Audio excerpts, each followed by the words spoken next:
Je fixais mon écran d'ordinateur quand elle est entrée dans la pièce. Elle rentrait tard du travail depuis longtemps maintenant. Aujourd'hui était différent. Il était presque 22 heures. Les enfants et moi avions déjà dîné et fait leurs devoirs. Ils étaient déjà au lit depuis presque 1 heure. Ils n'avaient même pas demandé où était maman ou pourquoi elle n'était pas rentrée. Cela venait de se produire récemment et cela me rendait triste. J'avais passé la dernière heure à analyser nos finances. Les choses s'étaient détériorées de manière significative au cours des 2 dernières années. Nos revenus avaient considérablement diminué mais ma femme ne s'en rendait pas compte. Elle dépensait toujours de l'argent librement comme si cela ne nous concernait pas. Je venais de finir de payer les dernières factures. Nous pourrions nous en sortir encore quelques mois. Je révisais aussi mon plan de vie. J'ai peut-être commis une erreur. Depuis 2 ans, je regardais une bombe à retardement, me demandant si elle exploserait un jour. J'ai toujours supposé qu'elle le ferait un jour, mais maintenant je commençais à en douter. Je ne sais pas combien de temps elle est restée là à me regarder. Récemment, j'étais de plus en plus absorbé par mes propres pensées. La perte de temps en était un sous-produit. Enfin, croisant les bras et avec un regard de mépris bien trop familier sur son visage, elle a parlé. « Michael, je veux divorcer. » Je ne sais pas ce que j'ai ressenti à ce moment-là. Mon esprit était tellement submergé de doutes et de dégoût de soi que j'étais presque insensible aux nouvelles émotions. Ce n'était pas vraiment drôle, mais j'ai quand même essayé de réprimer un rire. Ma femme, avec qui j'étais depuis 17 ans, venait de me dire que c'était fini entre nous, que tout ce que nous avions construit ensemble allait enfin être détruit. Je n'avais pas ressenti ce genre d'émotion depuis longtemps et cela m'a presque fait sourire. Un soulagement. Je l'ai regardé pendant un instant, me laissant transporter une dernière fois à nos moments heureux. Puis je suis revenu à la réalité. D'accord. J'étais un meilleur programmeur que manager. Malheureusement, les programmeurs sont promus chefs de projet, puis chefs de département, et ensuite hauts dirigeants. C'est ainsi que je me suis retrouvé en tant que directeur du développement de produits seniors. Ce n'était qu'un titre pompeux pour un commercial. En fait, à l'époque, j'étais le plus qualifié pour le poste. J'avais pratiquement créé notre gamme de produits phares tout seul. Je l'avais accompagné dans ses débuts, aidé à grandir à travers 6 mises à jour consécutives. Je connaissais notre produit mieux que quiconque. Quand les clients avaient des questions, j'avais des réponses. Quand nos employés rencontraient des problèmes, je savais comment les résoudre. Ajoutez à cela une nouvelle coupe de cheveux et un costume cher, et j'avais certainement l'air approprié. L'augmentation de salaire et des avantages qui accompagnaient ma promotion étaient vains. Je dirais que j'étais surtout content de mon travail, mais j'adorais programmer et cela me manquait vraiment. Dans ma position, je n'avais pas l'opportunité de le faire. Il y avait trop de réunions et d'appels téléphoniques pour me permettre le luxe de revenir aux lignes de code. J'ai été contraint de regarder une nouvelle fournée de jeunes gars aux yeux sauvages essayant de se surpasser mutuellement avec leurs dernières innovations. Je ne vais pas mentir. Être le patron en valait la peine, mais j'aurais toujours souhaité que ma description de poste soit un peu différente. Ce n'était pas une surprise que j'ai été licencié de Chicago Technology Solutions. Si j'avais été responsable de moi-même, j'aurais fait la même chose. J'assistais aux réunions de manière sporadique au mieux et manquais beaucoup trop souvent les délais. À l'époque, je ne cherchais pas à être licencié, mais je n'ai vraiment fait aucun effort pour garder mon emploi chez CTS. J'étais déprimé pendant longtemps. Il m'a fallu presque 3 mois pour sortir de mon état dépressif initial et essayer d'avancer, mais même cela s'est avéré être un échec misérable. Il m'a fallu 1 mois de plus pour trouver une issue à la situation dans laquelle je me trouvais, du moins une avec laquelle je pouvais vivre. Je pense que j'aurais perdu la tête si je n'avais pas eu d'enfants. Ils avaient une routine impeccable qui m'a aidé à retrouver un chemin positif dans ma vie. Petit déjeuner, école, midi, goûter, devoir, dîner, coucher. Petit déjeuner, école, midi, devoir, dîner, coucher. C'était mon mantra et cela m'a aidé à retrouver ma voie. Je me suis plongé à fond dans mon travail pour être un père au foyer. J'ai pris en charge toutes les tâches ménagères et les trajets en taxi. Les enfants appréciaient vraiment ma présence à la maison. Cela m'a permis de réaliser que j'avais de la valeur. Je n'étais pas totalement sans valeur. Si ma femme a senti ce changement dans la dynamique de notre famille, elle n'en a jamais parlé. Je suis presque sûr qu'elle ne l'a même pas remarqué. J'ai rencontré Jennifer Riley lors d'une fête de fraternité. J'avais presque décidé de ne pas y aller. J'avais rejoint la fraternité pour les portes qu'elle ouvrirait après l'obtention du diplôme, pas pour assister à des fêtes pendant mes études. Je pensais avoir besoin de toute l'aide possible. Mes notes étaient excellentes, donc ce n'était pas une préoccupation. Cependant, tout le reste chez moi était juste moyen. Taille, poids, apparence, personnalité. Moyen. Mon prénom, Michael, était le prénom le plus populaire de 1961 à 1988. Totalement moyen. Honnêtement, quand j'étais loin de l'ordinateur, il n'y avait rien d'aussi unique chez moi. Des rendez-vous? J'en avais quelques-uns. Des relations? Eh bien, pas tant que ça. Même en dernière année de fac, j'étais plutôt doué pour être seul. Jusqu'à ce que je rencontre Jennifer Riley. Jennifer était presque aussi moyenne que moi. J'ai réalisé que la femme moyenne avait l'air beaucoup mieux. Elle était un peu réservée. Je l'ai observée pendant un bon moment avant de prendre mon courage à deux mains pour lui parler. Notre première rencontre a été courte et silencieuse, mais l'acquaintance était faite. Au cours des semaines suivantes, nous nous sommes retrouvés pour prendre un café et étudier ensemble à la bibliothèque. Avant notre premier vrai rendez-vous, nous avons socialisé pendant presque 2 mois. À partir de ce moment-là, ce fut la période la plus fantastique de ma vie. 15 ans de bonheur. Notre courtship a été court et notre engagement encore plus court. Peu de temps après l'obtention du diplôme, nous nous sommes mariés et installés dans notre premier appartement à Chicago. Nous prenions le même train matin et soir pour aller et revenir de notre premier emploi. Nous avions du mal à joindre les deux bouts, mais nous étions ensemble. Nous avions presque tout en commun. Histoire familiale, expériences amoureuses, centres d'intérêt et objectifs communs. Là où nous ne correspondions pas, nous correspondions. Si je n'étais pas doué pour quelque chose, Jennifer le rendait possible. Si elle avait un défaut, c'était l'une de mes forces. J'étais meilleur pour gérer nos finances communes. Jennifer était meilleure pour gérer nos emplois du temps sociaux et familiaux. Nous travaillions ensemble et nos vies ont rapidement commencé à s'améliorer. Au cours des années suivantes, nous avons tous les deux été promus à plusieurs reprises. Notre cercle d'amis s'est considérablement élargi. Nous avons pu économiser de l'argent pour acheter notre première maison tout en voyageant et en nous amusant. Notre relation a progressé lentement. La première a duré jusqu'à la nuit de nos fiançailles. Jennifer a quitté son emploi après 8 ans lorsque notre fils Jacob est né. Un peu plus d'1 an plus tard, notre fille Emily est arrivée. Oui, je sais que leurs prénoms étaient les plus populaires à leur naissance. C'était un peu une tradition familiale.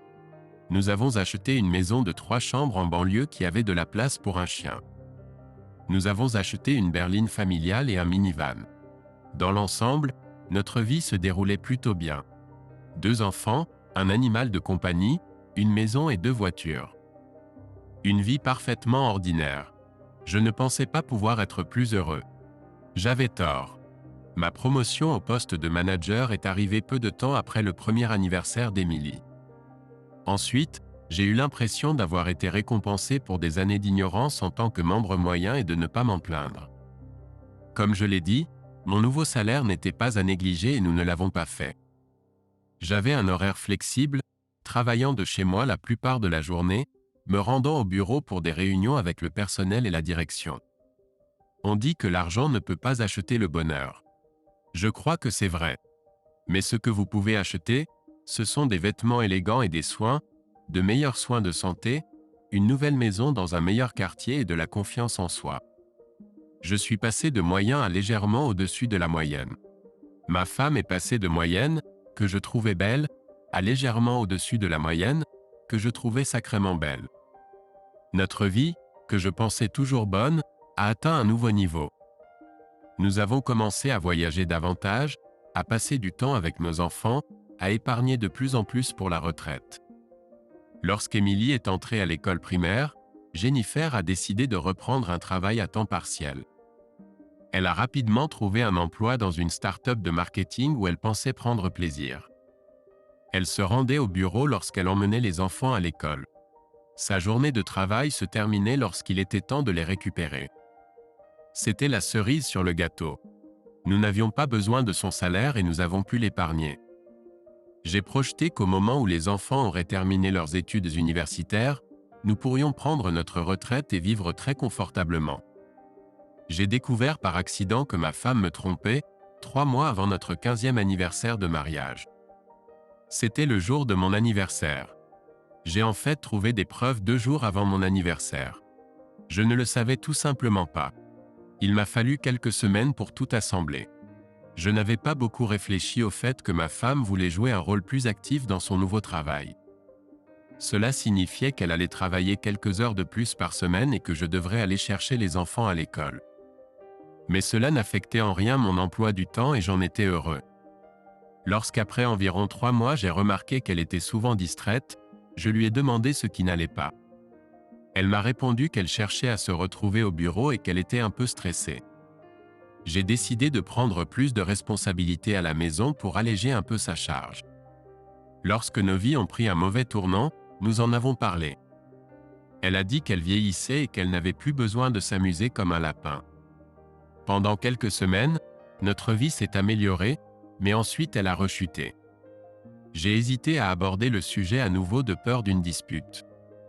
J'étais presque à bout de patience quand j'ai découvert le cadeau. Le temps s'était considérablement rafraîchi et je cherchais un de mes pulls. J'avais pris en charge le linge et plus d'une fois je m'étais trompé sur l'endroit où les vêtements devaient être rangés. J'étais en train de fouiller parmi les pulls sur l'étagère de son placard quand je l'ai vu derrière quelques vieilles boîtes à chaussures. C'était difficile de le rater. La boîte rose et le ruban blanc du magasin de lingerie étaient inimitables.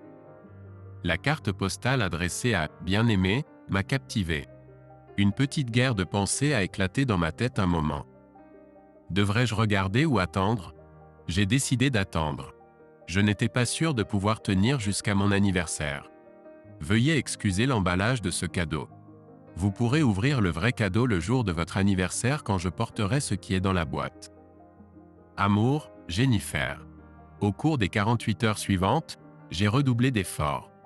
Je me suis assuré de l'accueillir à la porte avec des fleurs, de lui faire un massage des pieds et de lui cuisiner son dîner préféré. Sa réaction n'a pas été celle que j'attendais. On aurait dit qu'elle tolérait mes caresses. Le jour de mon anniversaire, je me suis assuré que les enfants finissent leurs devoirs tôt. Je ne voulais aucun problème pour interférer avec mon cadeau. J'ai été un peu surpris quand Jennifer est rentrée tard du travail. J'ai été encore plus confus quand elle m'a demandé ce que nous allions dîner. Mais j'étais prêt à jouer le jeu pour lui réserver ma surprise. J'ai dit que nous devrions sortir manger une pizza. Les enfants ont approuvé d'un signe de tête et nous avons pris la route. Michael chuchotait avec la serveuse et juste avant de partir, les serveurs m'ont souhaité un joyeux anniversaire. J'ai cru voir de la surprise dans les yeux de ma femme mais elle s'est vite reprise. « Je te donnerai un cadeau plus tard, Michael », a-t-elle dit en souriant. Le trajet du retour a été stressant pour moi. J'ai failli avoir un accident de voiture. Les 15 minutes d'attente pour que les enfants se préparent à aller au lit ont été brutales. Et les 15 minutes qui ont suivi quand ils se sont endormis ont été insupportables. Heureusement, Jennifer est revenue d'un voyage d'urgence au magasin pour acheter du lait peu de temps après qu'ils se soient endormis. Quand je suis arrivé à la porte de la chambre, Jennifer n'était pas dans la pièce. Je me suis assis sur le lit. Quelques minutes plus tard, elle est sortie de la salle de bain vêtue d'une chemise de nuit en flanelle, sans maquillage sur le visage, et ses cheveux attachés en queue de cheval. À ce stade, je commençais à être frustré par ces jeux. Quand allais-je recevoir mon cadeau? Elle glissa dans le lit et se glissa sous les couvertures. Elle tendit la main pour éteindre la lampe de chevet mais s'arrêta. J'ai failli oublier. Elle ouvrit le tiroir de la table de nuit et sortit une petite boîte carrée enveloppée dans le papier de ballon coloré que nous avions utilisé lors de la dernière fête d'anniversaire de Michael, et me la tendit. « Joyeux anniversaire chérie !» Et c'était la fin. Elle se retourna sur le dos, éteignit la lumière et s'endormit.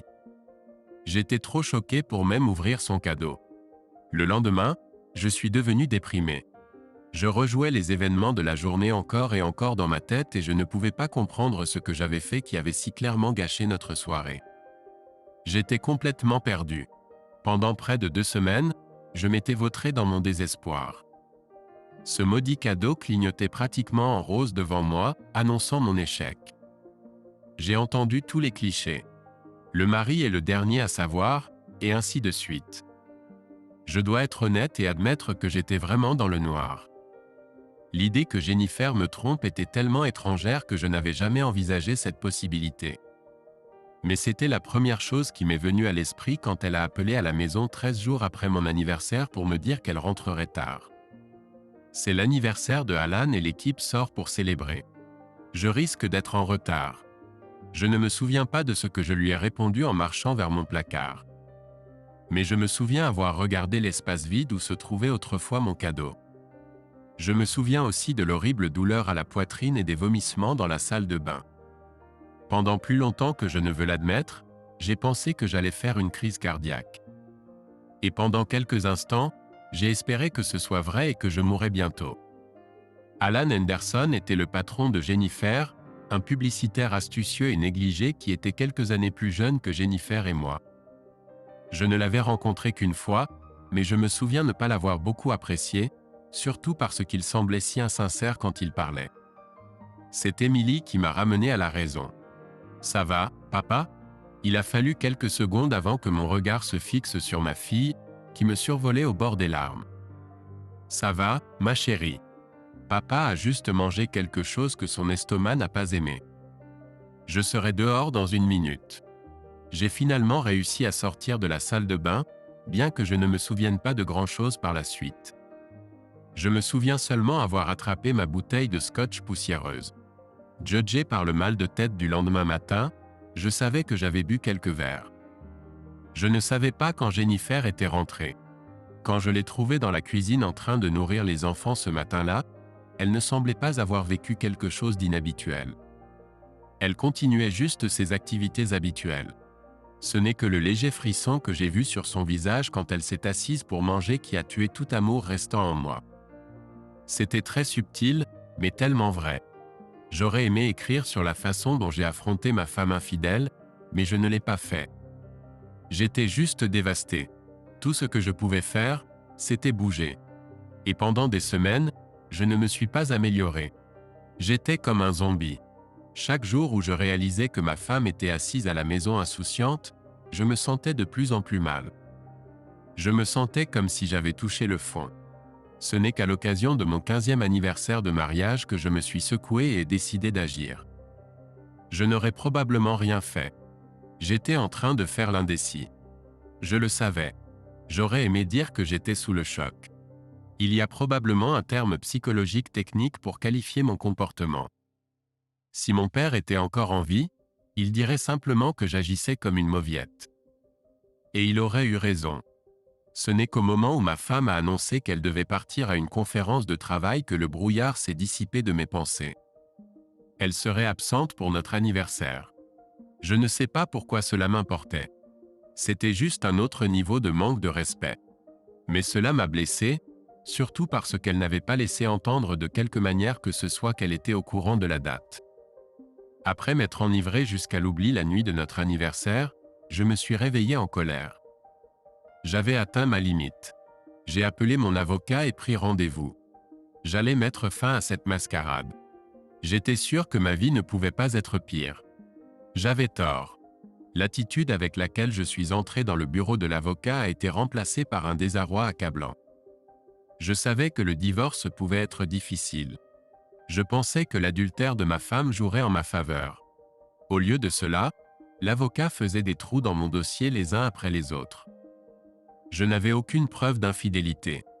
Même si j'avais eu des preuves, cela n'aurait pas compté. Ma femme aurait eu droit à une division 50-50 de nos biens. Je n'avais aucune preuve que ma femme était une mauvaise mère. La garde conjointe aurait été le meilleur espoir. La différence de revenus jouait également en faveur de ma femme. Je devrais payer une pension alimentaire et une pension. Ma femme aurait probablement obtenu la garde principale et le droit de rester dans la maison pour le bien des enfants. Ma femme était une salope infidèle et j'étais un imbécile infidèle. Je suis passé de la dépression à la confusion. Ma salope m'a même interrogé à ce sujet quelques semaines plus tard. Tu n'as vraiment pas l'air bien, Michael. Est-ce que quelque chose te tracasse? Non, chérie. Au moins, elle faisait semblant de s'inquiéter. Et moi, je me contentais de vagabonder dans la vie. Puis j'ai été licencié. Je ne le savais pas à ce moment-là, mais c'était la meilleure chose qui me soit jamais arrivée. C'est le journal télévisé du soir qui m'a donné un brin d'espoir. J'ai regardé Histoire déprimante après Histoire déprimante, et elle semblait correspondre parfaitement à mon humeur. Mais ensuite, c'est arrivé. Un grand employeur de la côte Est a fait faillite. Les anciens employés se démenaient pour obtenir leur dernier chèque de paye et s'inquiétaient pour leur pension. Il m'a semblé que certaines personnes pourraient être dans une situation pire que la mienne. Puis le présentateur est réapparu à l'écran avec son analyse. Les employés auraient probablement gain de cause dans un procès contre leur ancien employeur, mais cela n'aurait pas d'importance. Il ne reste plus rien. Tout l'argent est parti. Il ne m'a pas fallu longtemps pour relier les points et élaborer les bases du plan. Ma femme ne pouvait pas prendre ce qui n'existait pas. Nous n'aurions rien, donc nous ne partagerions rien.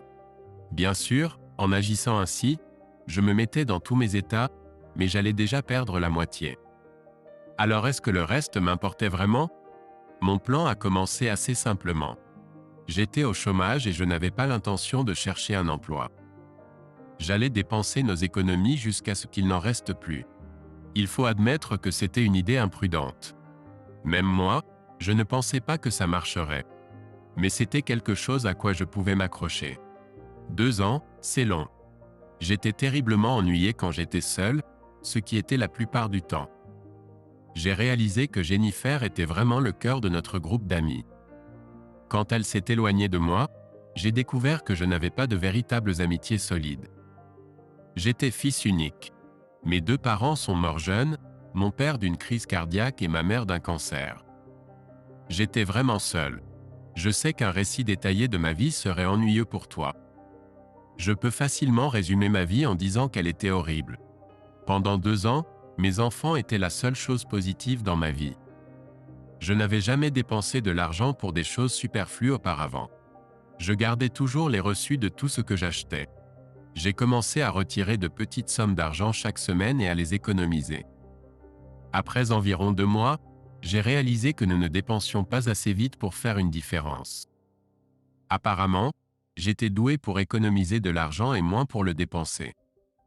J'ai donc intensifié mes efforts et apporté quelques ajustements à mon plan initial.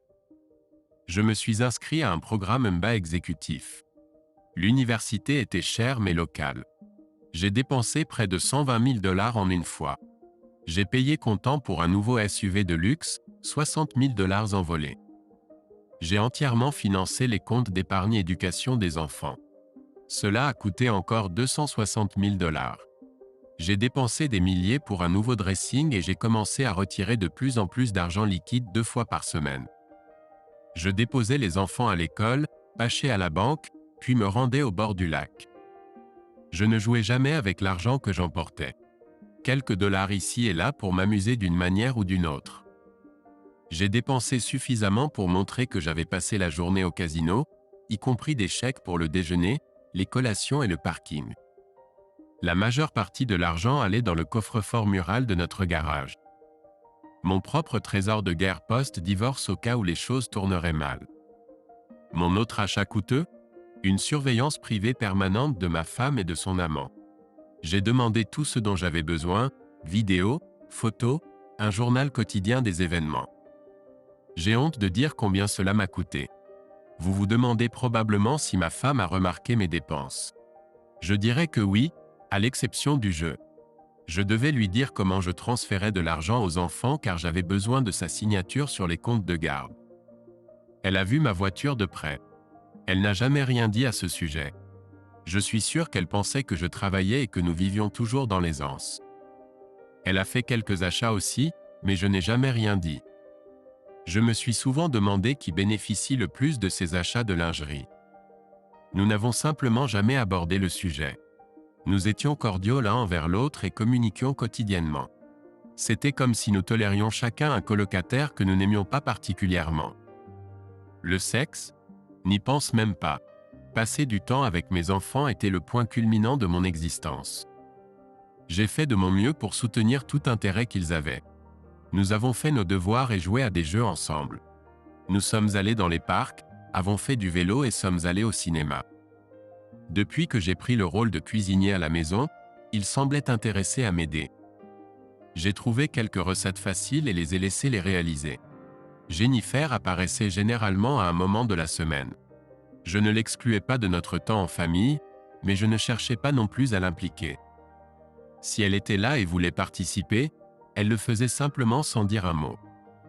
Je recevais un rapport hebdomadaire des activités de ma femme. Je pensais qu'elle s'amusait juste avec son patron, mais en fait c'était quelques gars de son bureau.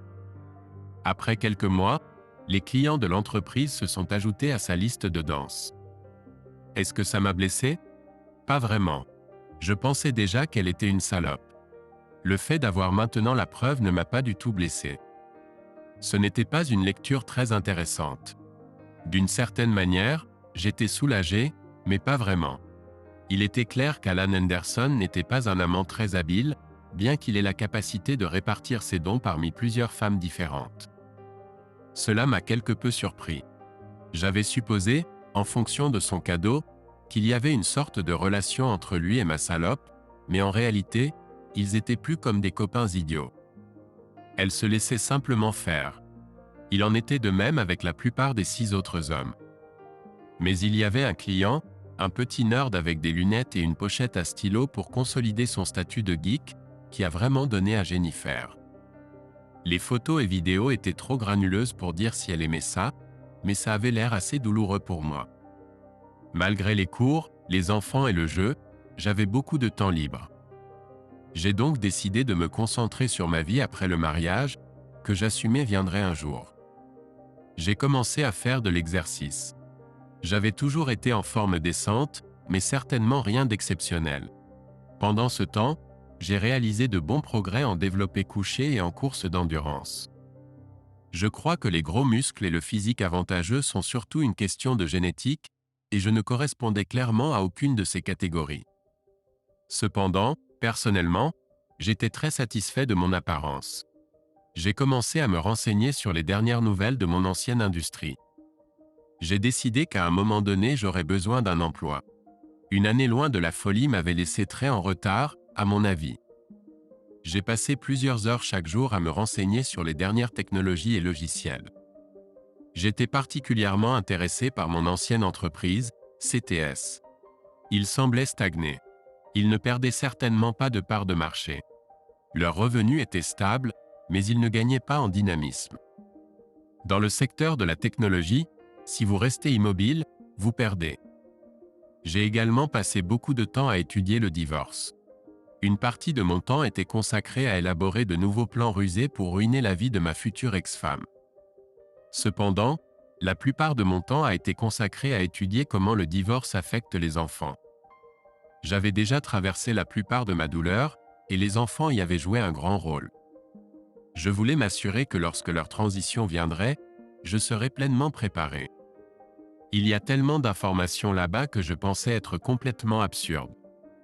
C'était 8 mois de plus dans mon aventure quand j'ai commencé à paniquer. Ma femme a commencé à rentrer à des heures régulières. Elle a commencé à me parler et à me demander comment s'était passée ma journée. J'ai répondu sèchement, bien sûr, mais elle ne semblait pas être gênée par cela. Elle a commencé à s'habiller de manière plus provocante pour aller au lit. On aurait dit qu'elle essayait de raviver l'intimité de notre ancienne vie. Quelques semaines plus tard, les choses ont empiré. Pendant 1 an et demi, elle n'avait pas participé à notre relation et s'occupait de ses propres affaires. Maintenant, elle se plaignait du manque de communication. Elle a commencé à parler de travailler sur notre mariage. Et je lui ai arrêté de lui parler. Un silence complet. Ses tentatives de réconciliation ont continué jusqu'à son anniversaire. J'ai laissé son cadeau sur la table de la salle à manger. Le papier d'emballage aurait dû me sembler familier, car je l'avais utilisé pour le dernier cadeau qu'elle m'avait offert. Le contenu n'aurait pas dû être une surprise non plus. 6 mois se sont écoulés avant que j'ouvre le dernier cadeau que j'avais reçu de ma femme pour mon anniversaire. C'était une montre avec un cadran numérique bon marché. Quand j'ai repéré mon cadeau d'anniversaire dans la section des achats impulsifs de notre dépanneur de quartier, j'étais assez furieux. Une montre à 9,95 $ dans un dépanneur. Putain de salope. Quand j'ai vu qu'ils avaient un modèle féminin assorti, je me suis calmé. Je les ai achetés et j'ai attendu 18 mois pour les lui offrir. J'aurais aimé voir sa réaction, mais hélas, je n'étais pas là quand elle les a ouverts. Les enfants et moi avons eu une soirée cinéma d'urgence et sommes rentrés assez tard. Elle était partie avant les enfants, et même avant moi le lendemain.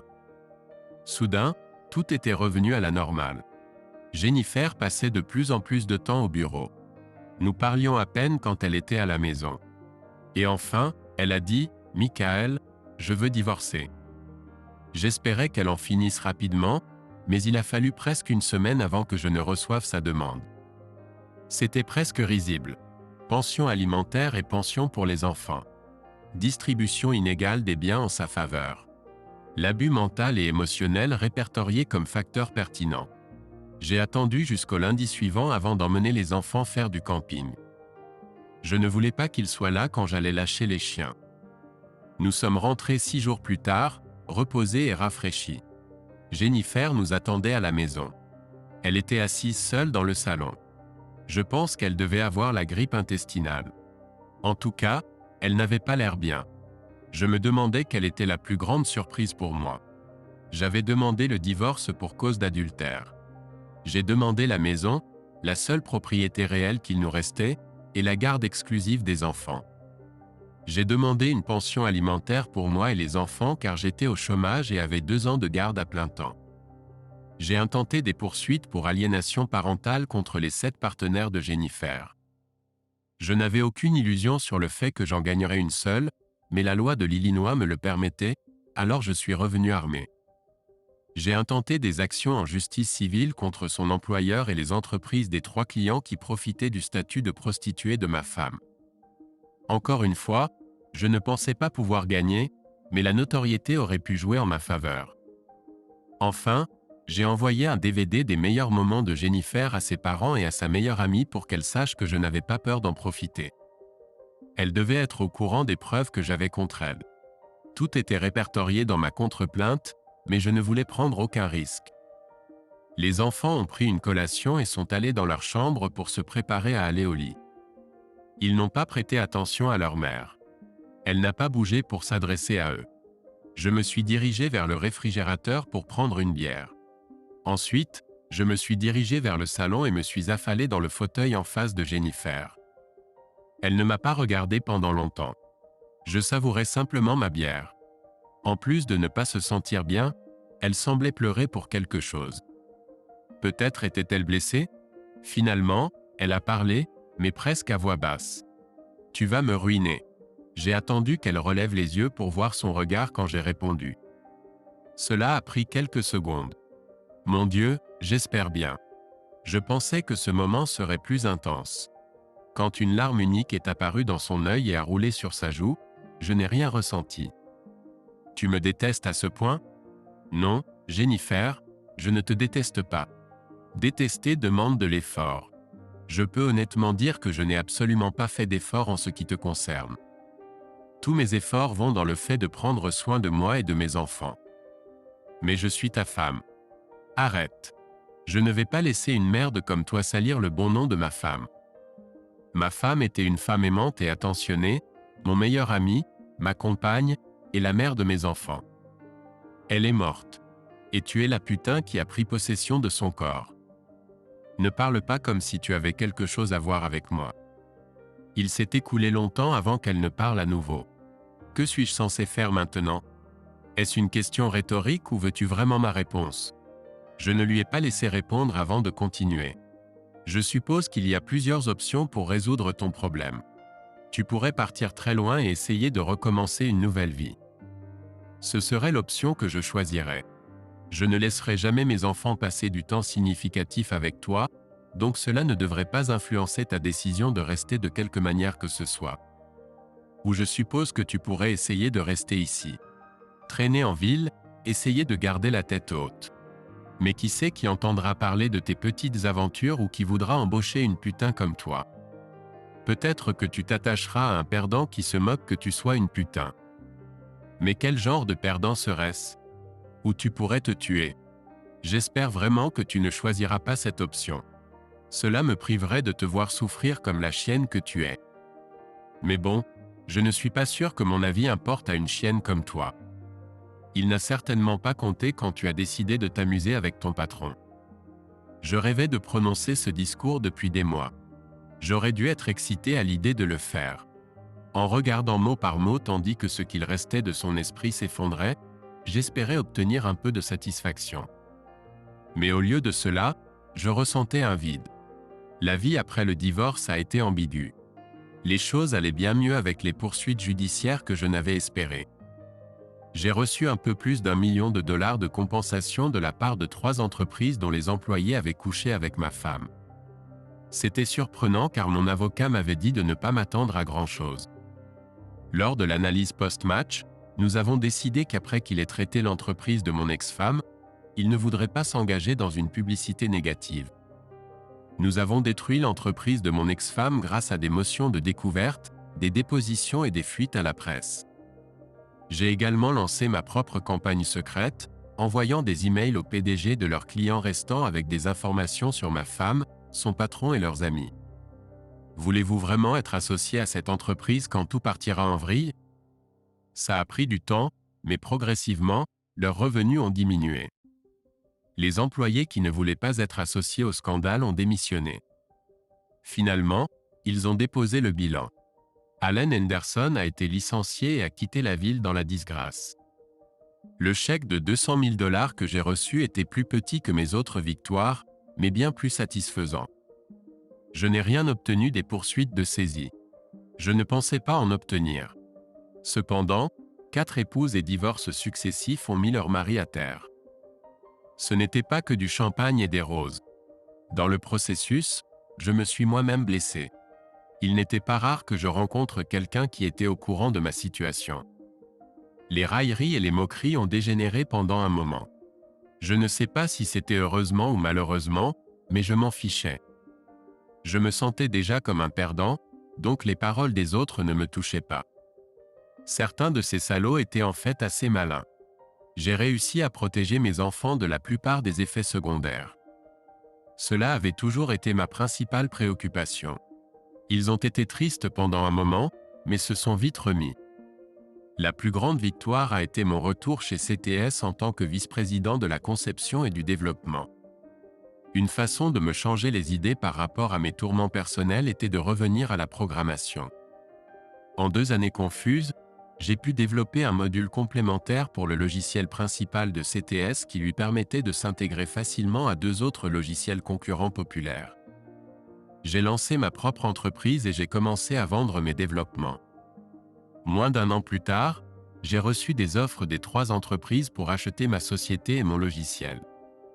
J'ai reçu 11 millions de dollars pour ma société et un incroyable package de compensation de la part de CTS.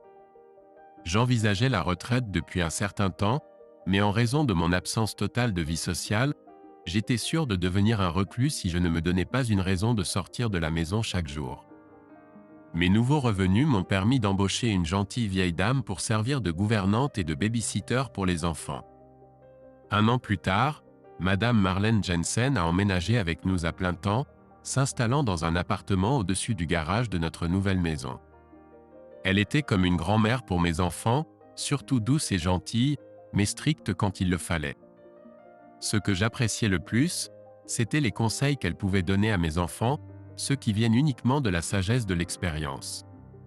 J'aimais mes enfants et je faisais de mon mieux pour être un père attentionné et attentif, mais j'étais aussi gâté, blasé et cruel. Je cherchais également ses conseils. Elle était mon roc quand il s'agissait de prendre des décisions. Les enfants ont grandi et sont devenus adultes, et je les voyais, ainsi que leurs familles, de temps en temps. Malheureusement, avec le temps, notre proximité s'est estompée. Je ne leur en voulais en aucun cas. Il valait mieux me tenir à distance pour que mon amertume n'affecte pas leur vie. Madame Jensen a travaillé pour moi jusqu'à ce que les enfants partent à l'université. Ensuite, elle a pris sa retraite. Je lui ai offert logement et nourriture en guise de pension. Elle a été une présence constante dans ma vie pendant 15 ans. Elle a fait de son mieux pour me faire revivre et trouver quelqu'un avec qui partager ma vie. J'ai apprécié ses efforts, mais finalement elle est décédée en sachant que je serais toujours seul. Je ne me suis jamais confié à personne d'autre. Mes amitiés étaient superficielles et non épanouissantes. Je ne sortais jamais en rendez-vous, sauf pour quelques dîners de groupe organisés par des amis au hasard. J'ai acquis une réputation bien méritée de salaud glacial et impitoyable à ne pas contrarier. Pour la plupart, j'étais évité, et je ne blâmais que moi-même pour cela. Ma richesse croissante m'a permis de maintenir une rotation constante de call girls. Je les payais généreusement pour leur temps. La plupart du temps, je les renvoyais simplement. Mais il y en avait une que j'appréciais vraiment. Elle s'appelait Candy. Plus tard, j'ai découvert qu'elle s'appelait en réalité Marie-Bess. Je suppose que j'étais plus qu'un simple client pour elle aussi. Mais je ne pouvais jamais imposer mes démons à quelqu'un d'autre, donc quand j'ai senti qu'elle s'attachait trop à moi, je l'ai laissée partir. Si vous vous demandez ce qu'il est arrivé à Jennifer, elle a eu une vie difficile. Elle a essayé de me parler pendant près d'1 an. Je ne sais pas pourquoi elle a essayé. Pensait-elle que nous pourrions nous réconcilier, ou espérait-elle une relation avec mes enfants? Peut-être. Je l'ai prévenue, mais elle n'a pas écouté. Elle a essayé de rester à Chicago, et j'ai commencé à la suivre. Lorsqu'elle postulait pour des emplois, je m'assurais que son historique professionnel était toujours bien en vue. Lorsqu'elle a commencé à fréquenter quelqu'un, ce qui a été presque immédiat, j'ai envoyé des colis à ses partenaires potentiels avec des informations sur la femme qu'ils laissaient entrer dans leur vie. Peu m'importait s'ils voulaient la garder près d'eux après avoir appris la vérité, mais je ne voulais pas qu'elle puisse déformer l'histoire en l'ignorant. Je devais vivre avec cela chaque jour, il était donc juste qu'elle le fasse aussi. Comme je l'ai dit, mon ex-femme a continué une campagne constante d'appels téléphoniques sans réponse, d'emails que je n'ai jamais lus ni auxquels je n'ai répondu, et a toujours gardé ma boîte de réception pleine. Je pense qu'une partie malade de moi voulait qu'elle souffre pendant un certain temps au moins. Je suppose qu'au début, il aurait été approprié de chercher de l'aide professionnelle. Peut-être que cela aurait sauvé une partie de mon âme et m'aurait permis de me remettre sur le bon chemin. Mais au final, je n'y suis jamais allé, et avec le temps, cela a commencé à sembler trop tard pour agir. J'aurais pu changer mon numéro de téléphone, mais je ne l'ai pas fait. L'assistante aurait pu trier mon courrier, mais je le faisais toujours moi-même. J'aurais pu bloquer ses emails entrants. Cela m'aurait empêché d'en ouvrir un par accident. C'était un flot d'excuses qui ne voulaient rien dire. Bien sûr, la situation était hors de contrôle. Elle m'avait toujours aimé. N'avait-elle pas assez souffert? J'ai répondu avec un cadeau et une note simple. J'ai acheté de la lingerie dans son magasin préféré et l'ai soigneusement emballée dans un ruban blanc transparent qui mettait vraiment en valeur le rose de la boîte. J'ai joint une note magnifiquement écrite à la main. Je suis sûr qu'elle a apprécié la symétrie en ouvrant la carte adressée à Pétasse. J'espère qu'elle a compris le sens de mes mots. Je pensais que l'inscription « Va te faire foutre » était une indication assez claire.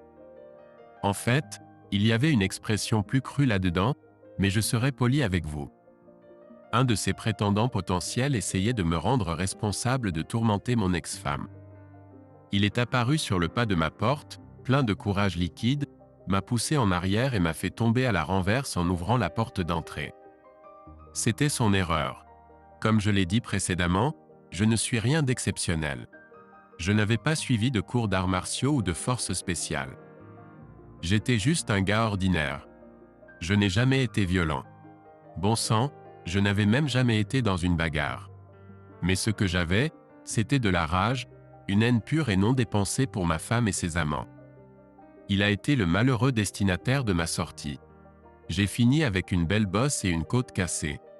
Il a eu de la chance d'être en vie. Il a plaidé coupable d'agression et d'intrusion délictueuse et a obtenu une mise à l'épreuve en tant que délinquant de première infraction. Je pense que les années de chirurgie reconstructive et de rééducation ont laissé une plus grande impression sur lui. Jennifer n'a jamais essayé de me recontacter. J'ai arrêté de la suivre après une autre année lorsqu'elle a trouvé un emploi stable de femme de ménage dans un hôtel itinérant dans une ville à environ 700 miles dans les terres reculées de la Virginie. La seule fois où je l'ai revue, c'était 16 ans plus tard au mariage de ma fille. Je sais que les enfants ont revu Jennifer quelques années après avoir obtenu leur diplôme universitaire. Je n'ai pas cherché à les empêcher de la retrouver. Les années ne lui ont pas été tendres. Elle avait pris au moins 20 livres, avait de profondes rides autour des lèvres et d'autres signes de tabagisme.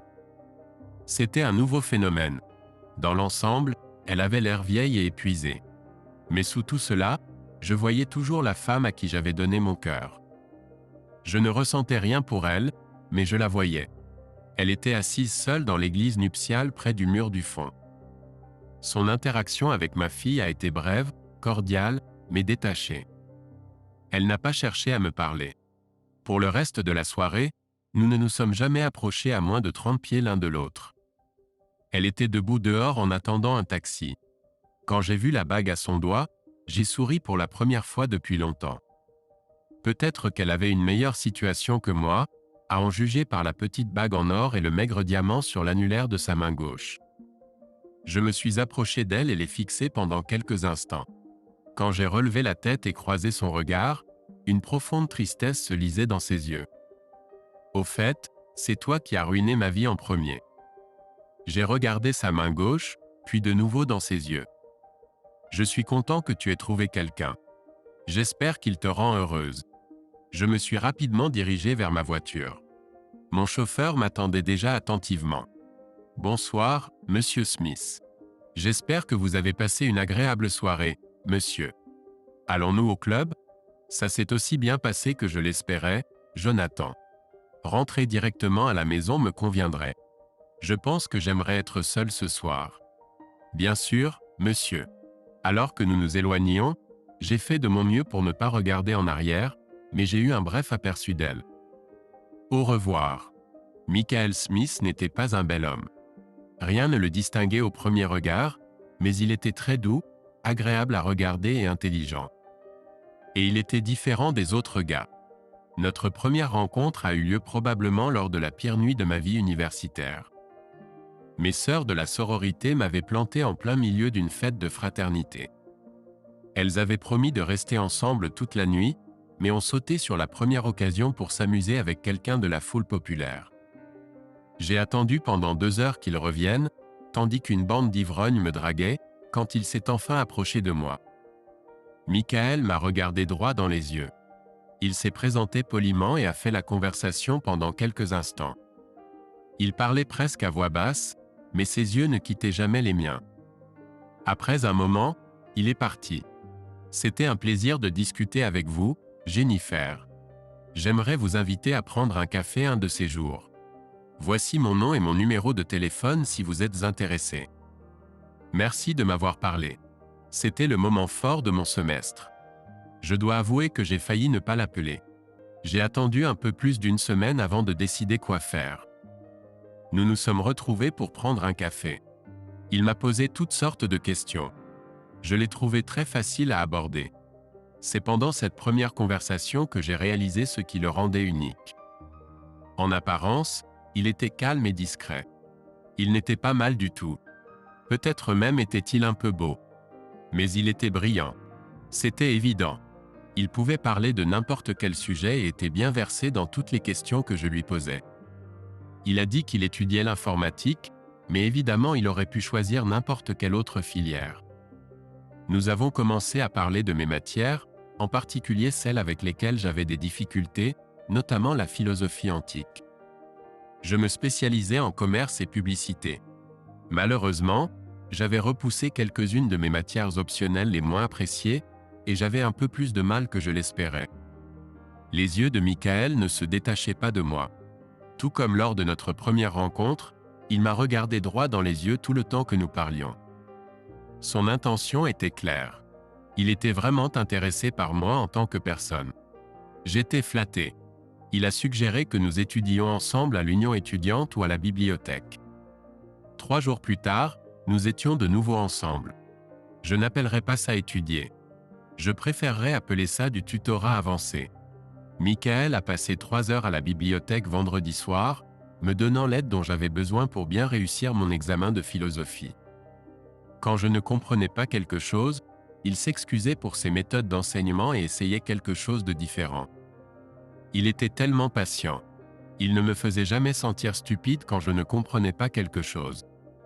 Je pouvais sentir son excitation au téléphone quand je l'ai appelé pour lui dire que j'avais réussi l'examen le mardi suivant. Je pouvais dire qu'il était fier de moi. Il n'acceptait aucun éloge pour m'avoir aidé, disant qu'il était en fait égoïste en essayant de passer du temps avec moi et que c'était le moment le plus agréable qu'il avait passé sur le campus. J'ai aussi appris en quoi Michael était différent des autres gars. Pendant la semaine, il était uniquement concentré sur ses études.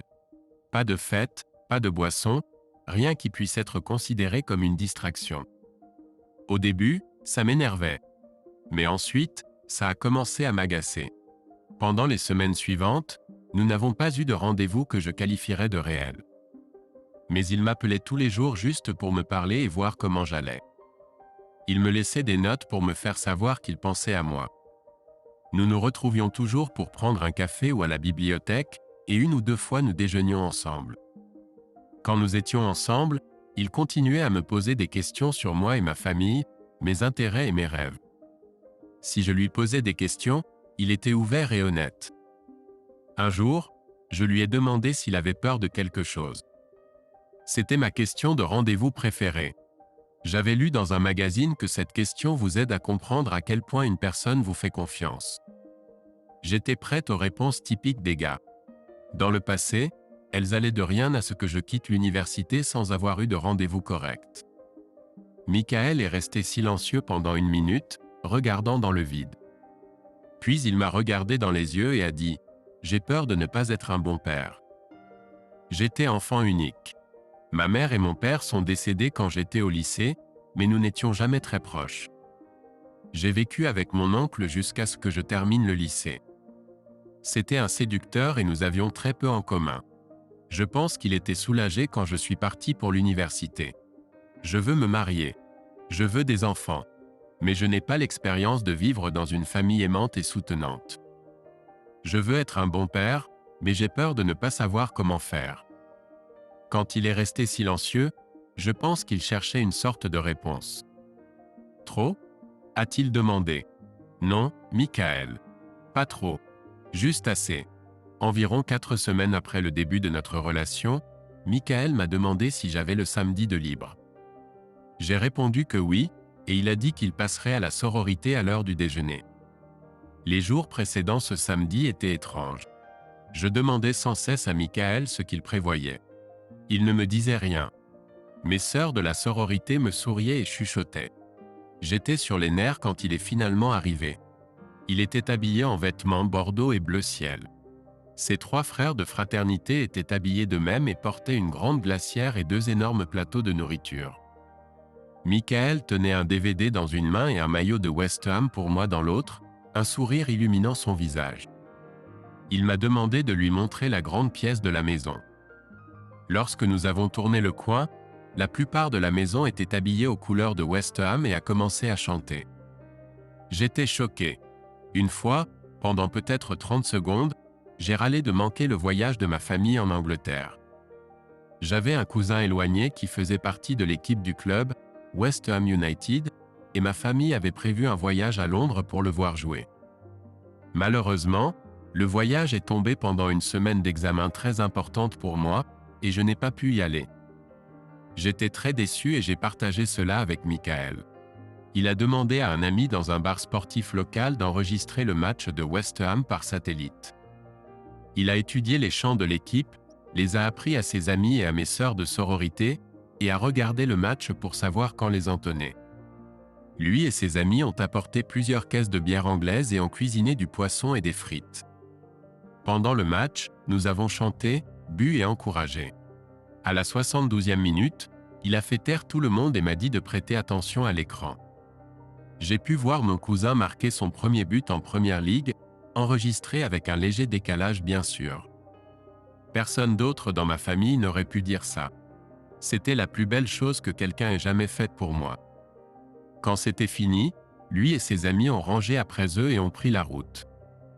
Michael a dit qu'il m'appellerait plus tard. Je suis resté seul pour repousser les moqueries sur le regard rêveur dans mes yeux. Ça en valait la peine. Nos conversations téléphoniques, les notes et les cafés ont continué pendant encore quelques semaines jusqu'au jour où, en sirotant un latte, j'ai remarqué qu'il avait l'air extrêmement nerveux. « Tout va bien, Michael ? » ?»« Quoi ? Oui, bien sûr que oui. Je me demandais juste si tu avais des plans pour vendredi soir. Et si tu es libre, si tu aimerais dîner avec moi. Tu sais, comme un rendez-vous ? Avec moi, vendredi soir. J'adorerais dîner avec toi, Michael. » Le soulagement sur son visage était surprenant. Il a rapidement été remplacé par l'un des plus larges sourires que j'ai jamais vus. Il était sur son visage alors qu'il terminait son café, alors que nous sortions de la porte, et alors qu'il se retournait pour me faire un dernier signe de la main en partant en cours. Je pouvais le voir presque à un pâté de maison. À partir de ce moment-là, tout autour de moi était un tourbillon parfait d'amour, de romance et d'amitié. Je réussissais mieux à l'école que je ne l'avais jamais fait auparavant. Je m'amusais plus que je ne l'avais jamais fait dans ma vie. Les gens ont commencé à me traiter différemment aussi. J'étais plus à l'aise en étant moi-même, la femme que Michael aimait, et je pense que les gens étaient attirés par cela. Je dirais qu'être avec Michael était comme prendre des vitamines quotidiennes pour l'ego. Il a peut-être toujours vendu son image, mais il n'a jamais hésité à me décrire en des termes élogieux. En fait, c'était probablement tout le contraire. Michael était un gars plutôt beau et en forme, un peu sportif. Il était toujours bien soigné, frôlant le chic. Il était agréable à côtoyer et aimait tout le monde, mais était un peu timide avec les nouvelles personnes. Je pourrais dire sans aucun doute qu'il était toujours la personne la plus intelligente dans la pièce, y compris les professeurs, et tout le monde le savait. Mais avec une attitude décontractée, il évitait les projecteurs et l'attention pour passer du temps avec moi. Il me disait souvent qu'il était juste un gars ordinaire qui avait gagné à la loterie en me rencontrant. Je me décrirais comme jolie. Mes amis me décrivaient comme mignonne. Ma famille me décrivait comme mignonne. J'étais toujours un peu complexé par mon apparence et mon corps. C'était difficile de ne pas l'être. Certaines de mes sœurs de sororité étaient magnifiques, avec des traits de mannequin et des corps de rêve. Mais c'était difficile de ne pas se sentir spécial en me regardant à travers les yeux de Michael. Je pouvais dire que plus je passais de temps avec Michael, plus je me sentais précieuse. J'étais aux anges quand il était temps du bal de promo. L'un des rituels de fin d'année les plus ridicules de la sororité était de jouer à « l'époux potentiel ». Étant l'une des rares sœurs sans petit ami à long terme, je n'avais jamais pu y participer. C'était un événement apprécié par un grand groupe d'anciens élèves, et il était toujours très fréquenté. C'était assez simple. Chaque sœur devait se présenter seule devant les anciens réunis et pouvait donner un exemple positif ou négatif du petit ami d'une autre sœur de l'année écoulée. La sœur dont le petit ami recevait le plus de commentaires positifs gagnait. Je ne peux pas dire que j'ai été complètement surprise par le résultat, mais j'ai été un peu choquée. Pour la première fois en 29 ans d'histoire de cet événement, mon Michael a reçu que des retours positifs. Un de chaque sœur. Michael n'avait jamais été aussi fier et était un peu déçu que, traditionnellement, je ne puisse pas lui dire qu'il avait gagné. 3 jours plus tard, j'ai trouvé un moyen de le récompenser. Le lendemain de la remise des diplômes, Michael m'a ramené chez moi. J'étais originaire de Chicago, et Michael s'était vu offrir un emploi là-bas. Nous avons passé 4 heures sur la route en nous tenant la main et en discutant. Nous nous sommes arrêtés pour un petit déjeuner rapide et un baiser. Nous sommes arrivés chez mes parents juste avant le déjeuner. Michael a passé les 2 heures suivantes à charmer mes parents. J'ai été un peu surprise quand il a demandé s'il pouvait offrir une bière à mon père. Ils sont partis avant même que je puisse objecter. Ma mère souriait les yeux embués. « Jennifer, celui-là, c'est un parti. Fais-moi confiance, maman.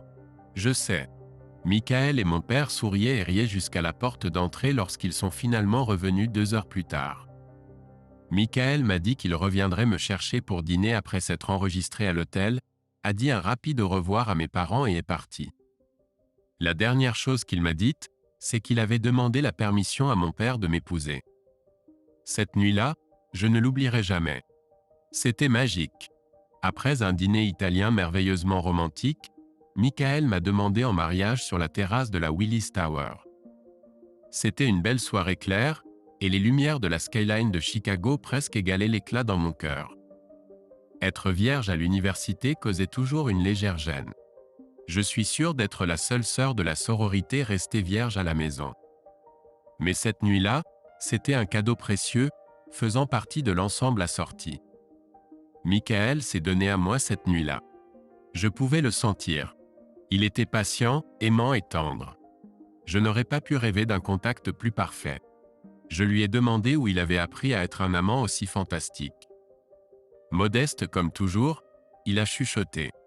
Je lis énormément. Notre vie était presque parfaite. Juste après la remise des diplômes, Michael a décroché un bon travail. Il était constamment promu, et j'étais plus heureuse que jamais. Je ne veux pas dire que ces années sous-estiment leur importance pour moi. Je ne trouve pas les mots pour exprimer à quel point j'étais heureuse dans notre première décennie ensemble. Je ne pourrais pas décrire comment le fait d'avoir des enfants a enrichi ma vie. Je ne partage pas les détails de ces années car ils n'ont rien à voir avec ma chute. En fait, vous parler de ces années ne ferait que vous embrouiller sur les motivations qui ont conduit à ma chute. Je sais quelles sont mes erreurs, mieux dit, mes fautes. Je sais pourquoi j'ai chuté. Je ne faisais pas assez confiance à Michael. Ce que j'aimais le plus chez Michael, c'est qu'il ne cachait jamais sa vulnérabilité pour moi. Il partageait tout son être avec moi, et plus important encore, ses insécurités. Il ne se cachait jamais de moi. Pendant longtemps, je n'avais rien à cacher. Ma vie était un conte de fées. Ma famille était merveilleuse. Michael ne me traitait jamais différemment d'une partenaire à part entière. J'étais impliqué dans chaque décision qui affectait nos vies. Peu importe qu'il gagnait 5 fois plus que moi ou qu'il gérait mieux nos finances. Il cherchait toujours mon avis et mon approbation. En majorité, cela me faisait me sentir spécial, mais parfois je me sentais inadéquate, comme si je ne remplissais pas ma part du contrat. Je n'ai jamais partagé cela avec Michael. Si je l'avais partagé, je n'aurais jamais gâché ma vie. Il m'aurait aidé. Je le sais. Il m'aimait tellement. Il m'aurait aidé à me sentir entière. Cette petite insécurité a grandi au fil des ans. Peut-être qu'elle germait. Quoi qu'il en soit, au moment où les enfants sont allés à l'école, j'étais perdu dans ma propre peau. J'avais l'impression d'avoir besoin de quelque chose de différent, quelque chose qui me donnerait un but indépendant. Je ne cherchais en aucun cas un amant. J'aimais mon mari. Dans la chambre à coucher, j'étais plus que satisfaite. Notre vie était passionnée, bien que peut-être un peu monotone. C'était surtout de ma faute. Je savais que mon mari voulait être un peu plus expérimental, c'est probablement le bon mot, mais je me disais pourquoi gâcher une bonne chose. Non, je voulais me sentir égale, pas seulement être traité comme tel. Alors j'ai trouvé un travail et annoncé que je l'avais accepté. J'avais tout planifié. J'étais entièrement prête à défendre mes raisons pour vouloir ce travail. Notre dispute a duré 4 secondes. Je trouve que ça sonne merveilleux, Jennifer. Tout ce qui te rend heureuse. Et ça a marché. J'ai résolu mon problème toute seule. Je n'avais besoin d'aucune aide.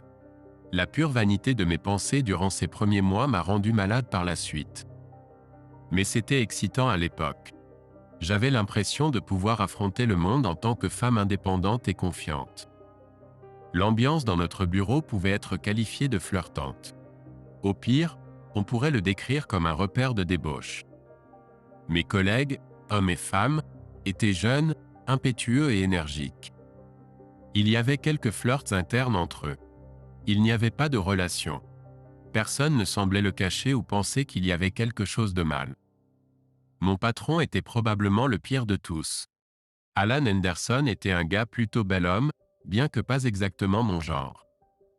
Les gens se moquaient toujours de lui, disant qu'il ne pouvait pas garder une fille, et le félicitant pour une nouvelle conquête.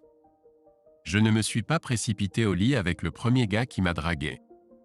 En fait, je l'ai envoyé balader. Mais cela m'a fait me demander si Michael et moi passions à côté de quelque chose dans nos vies.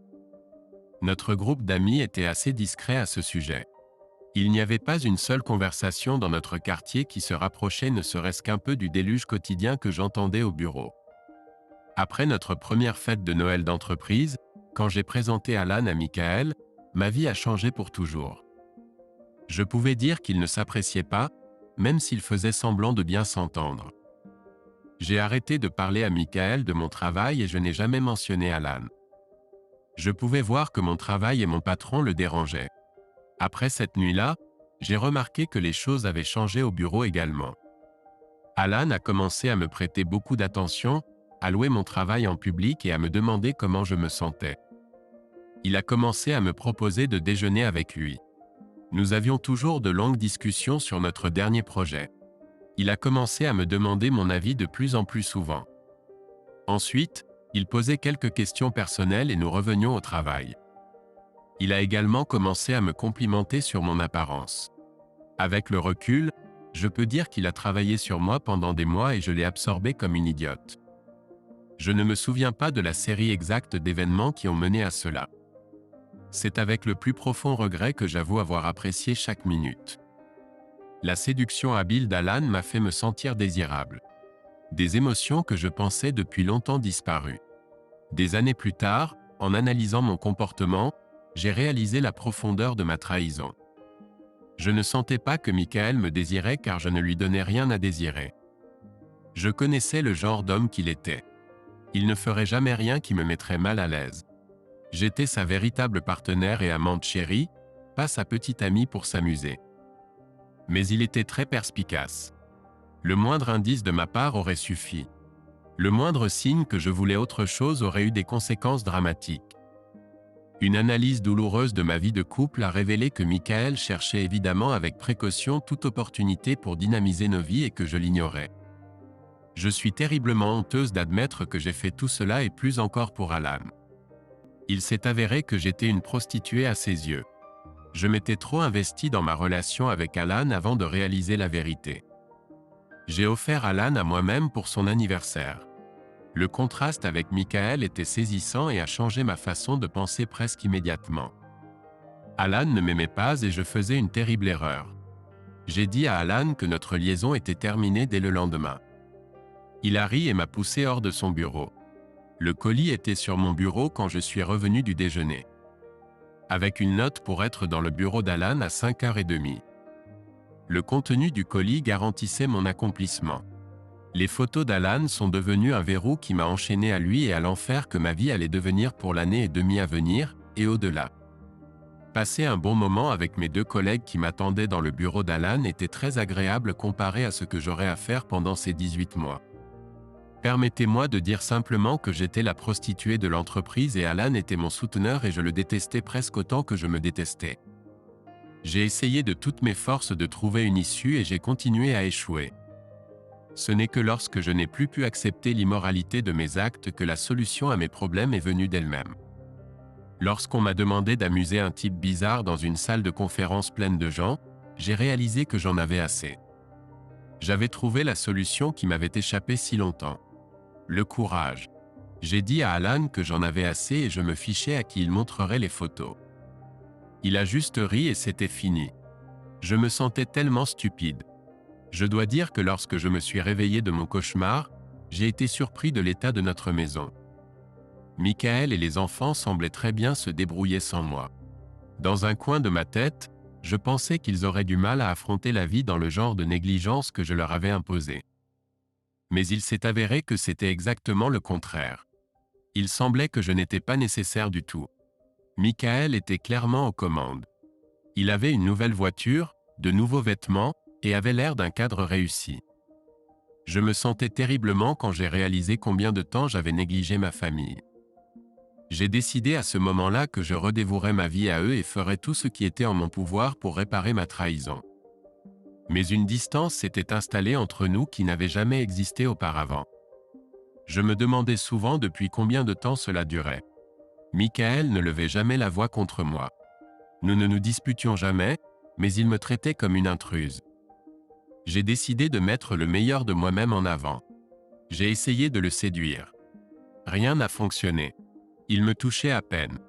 Après quelques mois, j'ai regardé l'état de notre mariage. Pas d'intimité, pas de communication. J'ai décidé que je ne pouvais pas vivre comme ça. J'ai suggéré une thérapie de couple. Puis Michael a arrêté de me parler. Je ne veux pas dire qu'il a arrêté de me faire confiance. Il a simplement arrêté de parler. Pas un mot pendant des semaines. J'étais sur les nerfs quand mon anniversaire est arrivé. Je me suis permis de m'inquiéter un peu. Après tout, il ne pouvait pas m'ignorer le jour de mon anniversaire. Mon Dieu, comme j'avais tort. Quand je suis rentré du travail, j'étais prêt à découvrir ce que ma famille avait prévu, mais j'ai trouvé la maison vide. La seule chose sur la table de la salle à manger était une petite boîte emballée. J'ai réalisé ce que c'était avant même de l'ouvrir. Quelques années plus tôt, j'avais oublié l'anniversaire de Michael. Dans la panique, j'avais trouvé une montre bon marché dans un magasin d'une rue voisine. J'avais l'intention de rectifier mon oubli plus tard, mais je ne l'ai jamais fait et j'ai fini par l'oublier.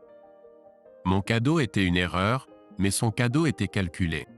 Au moment où je suis allé me coucher, j'étais furieux, furieuse. Éloigner les enfants de moi le jour de mon anniversaire était juste cruel. Je n'arrivais pas à croire qu'il m'ait fait ça. Et le cadeau. C'était déplacé. J'aurais dû réaliser que quelque chose n'allait pas. Le symbolisme aurait dû suffire. Michael n'était pas un homme malveillant. C'était la personne la plus douce, attentionnée et aimante que j'avais jamais rencontrée. Si je n'avais pas été aveuglé par la colère à cause de ce maudit cadeau, j'aurais pu sauver mon mariage. Si j'avais confessé mes péchés et demandé pardon, peut-être y aurait-il eu de l'espoir pour moi. Malheureusement, à ce moment-là, j'ai arrêté de penser à travailler sur mon mariage et j'ai commencé à penser au divorce. J'étais triste, mais j'étais déterminé. Il m'a fallu quelques semaines pour régler tous les détails avec mon avocate. Je lui ai parlé de la froideur et même de l'abus de Michael. Comment il éloignait les enfants de moi. Comment il ignorait ma demande d'aller en thérapie. Comment il ne me parlait plus. Mon avocate a saisi mes propos. Elle a dit que je serais bien indemnisé. Nous avons examiné la demande. J'avais l'impression de faire ce qui était juste, de défendre ce dont j'avais besoin pour mener une vie normale. Tout ce qu'il restait à faire était d'annoncer la mauvaise nouvelle. Je me suis tenu silencieusement dans l'embrasure du salon et j'ai regardé l'homme qui avait été mon mari, ma moitié. Il ressemblait au même homme, mais ce n'était pas lui. Enfin, j'en avais assez. Michael, je veux divorcer. Il y a eu un long silence, mais je n'ai vu aucune émotion sur son visage. J'ai cru qu'il souriait, mais il était probablement juste sous le choc. Il devait l'être, car sa réaction n'était pas celle que j'attendais. Pas de cris, pas de questions. D'accord, et c'était tout. Le vendredi suivant, il a été servi de ma demande de divorce. Ce week-end-là, Michael était de meilleure humeur. Mais s'il a essayé de corriger son comportement récent, c'était trop tard. Je n'avais pas l'intention de me réconcilier. Il m'a même dit au revoir à la porte quand je suis parti travailler lundi matin. Trop peu, trop tard, ai-je pensé. Quand je suis arrivé au bureau, j'ai réalisé qu'il y avait un gros problème, mais je n'avais aucune idée de ce que c'était. Mon patron, le président de la société, et notre avocat d'entreprise se disputaient dans la salle de conférence. Des poings pleins de papier étaient agités. J'étais tellement absorbé par l'hystérie que je n'ai pas remarqué l'homme qui m'attendait près de mon poste de travail. Il m'a pris au dépourvu quand il a parlé. « Jennifer Smith ? Oui, vous êtes assignée. » L'homme m'a remis une énorme enveloppe, a pris ma photo et est parti. Je n'ai même pas eu le temps de m'asseoir, encore moins de regarder le contenu de l'enveloppe. Dès que l'homme est parti, le garde de sécurité et la responsable des ressources humaines se sont tenus devant moi. Madame Smith, vous êtes suspendue dans l'attente d'une enquête sur des accusations de comportement inapproprié sur le lieu de travail. Veuillez rassembler vos effets personnels et quitter le bâtiment, a-t-elle dit. C'était humiliant de devoir rassembler mes affaires sous les regards de mes collègues. C'était encore pire quand j'ai été escorté hors du bâtiment. Je n'avais aucune idée de ce qui se passait. J'avais à peine le temps de sortir du parking quand mon téléphone a sonné. C'était mon avocate. Avant même que je puisse dire bonjour, Elle m'avait déjà lâché. Garder des informations importantes et la faire passer pour une idiote étaient les seules phrases qui avaient du sens. Je suis rentré chez moi en silence. Quand je suis arrivé, la maison était à nouveau vide. Je ne savais pas quel enfer j'avais déclenché jusqu'à ce que je me calme enfin assez pour me souvenir de l'enveloppe. La contre-pétition de Michael était accablante. Presque toutes mes liaisons extra-conjugales étaient documentées. Il n'y avait plus d'argent. Il avait presque dilapidé toutes nos économies. Le mot qui m'a le plus frappé était adultère. Je pensais que ça ne pouvait pas être pire. Puis j'ai essayé d'appeler mes parents. J'avais besoin de soutien. Mon père m'a traité de salope et a raccroché. Il n'avait pas besoin de m'expliquer pourquoi il pensait cela. Je le savais déjà. Les 7 jours suivants semblaient être les plus solitaires de ma vie, mais des années plus tard, je m'en souviendrai avec tendresse comme les bons jours. Michael avait laissé un mot, que j'ai trouvé plus tard, disant qu'il avait emmené les enfants camper et qu'il serait de retour dimanche. La première nuit, mon amie plus âgée Rebecca a appelé vers 7 heures pour savoir comment j'allais. Elle a dit que Michael lui avait envoyé un DVD et que je ne voulais pas savoir ce qu'il y avait dessus. Au cours des jours suivants, mon avocate a détaillé le désespoir de ma situation. J'étais licencié pour faute. Ma société, plusieurs clients et tous mes associés étaient poursuivis en justice. J'allais perdre la garde de mes enfants. J'allais tout perdre. À ce moment-là, j'étais prête à tout pour que Michael arrête toutes les poursuites. J'ai essayé de me préparer à son retour. Malheureusement, je n'arrêtais pas de pleurer. Quand la famille est rentrée à la maison, j'étais un désastre. Les enfants sont passés devant moi comme si je n'existais pas.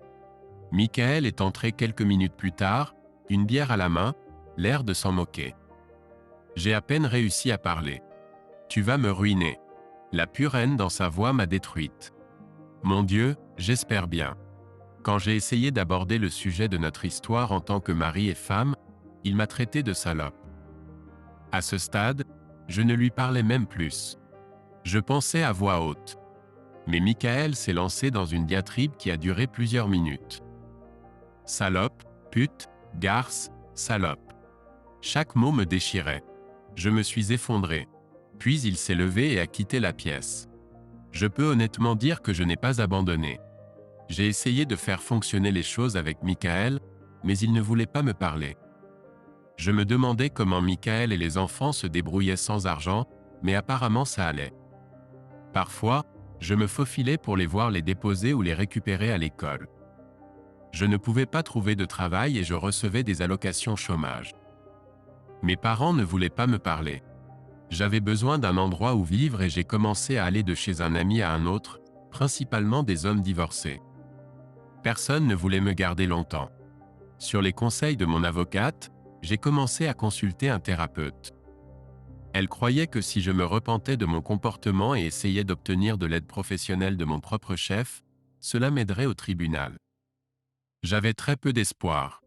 J'ai pu surmonter certaines choses, dont la plupart je t'ai partagées. Mais le meilleur conseil que m'ait donné ma thérapeute était à la fin de nos séances. Son conseil était de partir loin, très loin. Je ne sais pas exactement pourquoi il a décidé de me répondre. Cela aurait pu être un appel téléphonique, un email, ou même l'une des dizaines de lettres que j'ai envoyées. Mais pour une raison quelconque, je suis rentré chez moi et j'ai trouvé un colis de la part de Michael qui m'attendait. J'ai immédiatement reconnu la boîte cadeau standard du magasin. La carte était adressée à moi de manière plutôt vulgaire. J'ai tout compris. Il savait presque tout. Il me détestait vraiment et avait une suggestion très précise sur la façon dont je pourrais mieux utiliser mon temps. Je ne sais pas pourquoi le fait qu'il savait pour ma trahison volontaire était encore pire. Mais c'était le cas, j'ai pleuré. Beaucoup. À l'époque, je logeais chez un ami d'un ami d'un ami, un type décent nommé Robert. Je pense qu'il voulait que notre relation soit plus qu'une simple colocation. Quand il est entré dans la pièce pour voir ce qui se passait, j'ai réalisé qu'il avait bu. Quand il a vu le colis, il est devenu furieux et a foncé dehors avant que je puisse l'arrêter. J'étais inquiète quand Robert n'était pas rentré chez lui quelques heures plus tard. J'aurais dû l'être. Les infirmières à l'hôpital n'étaient pas loquaces, mais elles connaissaient la plupart de l'histoire. Apparemment, Robert était allé confronter Michael. Michael l'avait presque battu à mort. Son visage était défiguré. Il avait une commotion cérébrale, plusieurs blessures internes et une hanche gauche brisée. J'étais terrifié. Mes problèmes infectaient désormais ceux qui m'entouraient. Lors de ma prochaine séance, j'ai raconté cette histoire à ma thérapeute. Elle a commencé à me poser des questions sur Michael. Je lui ai tout dit. Il était fils unique. Il n'avait pas de famille. Il avait été abandonné quand il était adolescent. Je lui ai parlé de notre amour de jeunesse, de sa dévotion envers moi et les enfants. Je lui ai parlé de ses actions pendant les 2 années où il aurait dû savoir pour mon infidélité et mon comportement ultérieur. Et je lui ai parlé de ce que Michael avait fait à Robert. Quand j'ai fini, elle avait l'air terrifiée. « Tu dois partir le plus loin possible d'ici. Laisse-le tranquille. Ne l'appelle pas. Ne lui écris pas. Ne lui fais pas savoir où tu te trouves. Il n'y a aucun espoir de réconciliation. N'essaie même pas. Avance. Si tu le pousses, la probabilité la plus élevée est qu'il te tue. » Tes actions ont clairement brisé un homme à l'emprise fragile sur la santé mentale. Il a enduré déception après déception toute sa vie. Il ne te pardonnera jamais. Il n'oubliera jamais. Fuis. Et j'ai fui. J'ai fui les souvenirs de ma vie parfaite pour une ville universitaire pourrie en Virginie, où j'ai trouvé un emploi encore plus pourri. Quelques années plus tard, j'ai trouvé un homme qui pouvait me supporter et ignorer mon passé. Le meilleur que je puisse dire de lui, c'est qu'il ne sentait pas mauvais et ne me frappait pas. Il n'y avait pas d'amour entre nous, juste une relation amicale. Je suis sûr que cela faisait partie de ma punition. Mes enfants m'ont contacté lorsqu'il était plus âgé, juste pour dire bonjour et me faire savoir qu'ils étaient en vie et savaient que j'étais aussi. Ils n'ont jamais demandé à me voir ou à jouer un rôle significatif dans leur vie. Michael a prospéré sans moi. Je suivais ses nouvelles autant que possible. Il était toujours une superstar de l'industrie du logiciel et avait la vaste fortune pour le prouver. Il y avait à peine quelque chose d'écrit sur sa vie personnelle. Je l'ai revu une fois de plus au mariage de ma fille. J'ai été surprise d'avoir été invitée. Il avait l'air incroyable. Il ressemblait à l'homme qui possédait mon cœur et que j'avais trahi. J'avoue, j'ai été un peu surprise quand il est venu vers moi pour son dernier triomphe. Pour mémoire, tu as ruiné ma vie en premier. Il fixait ma pathétique bague de mariage. À ce moment-là, j'ai regretté de ne jamais l'avoir portée à mon doigt. Je suis contente que tu aies trouvé quelqu'un. J'espère qu'il te rend heureuse. Et puis il est parti. Merci d'avoir regardé. J'espère que cela t'a plu.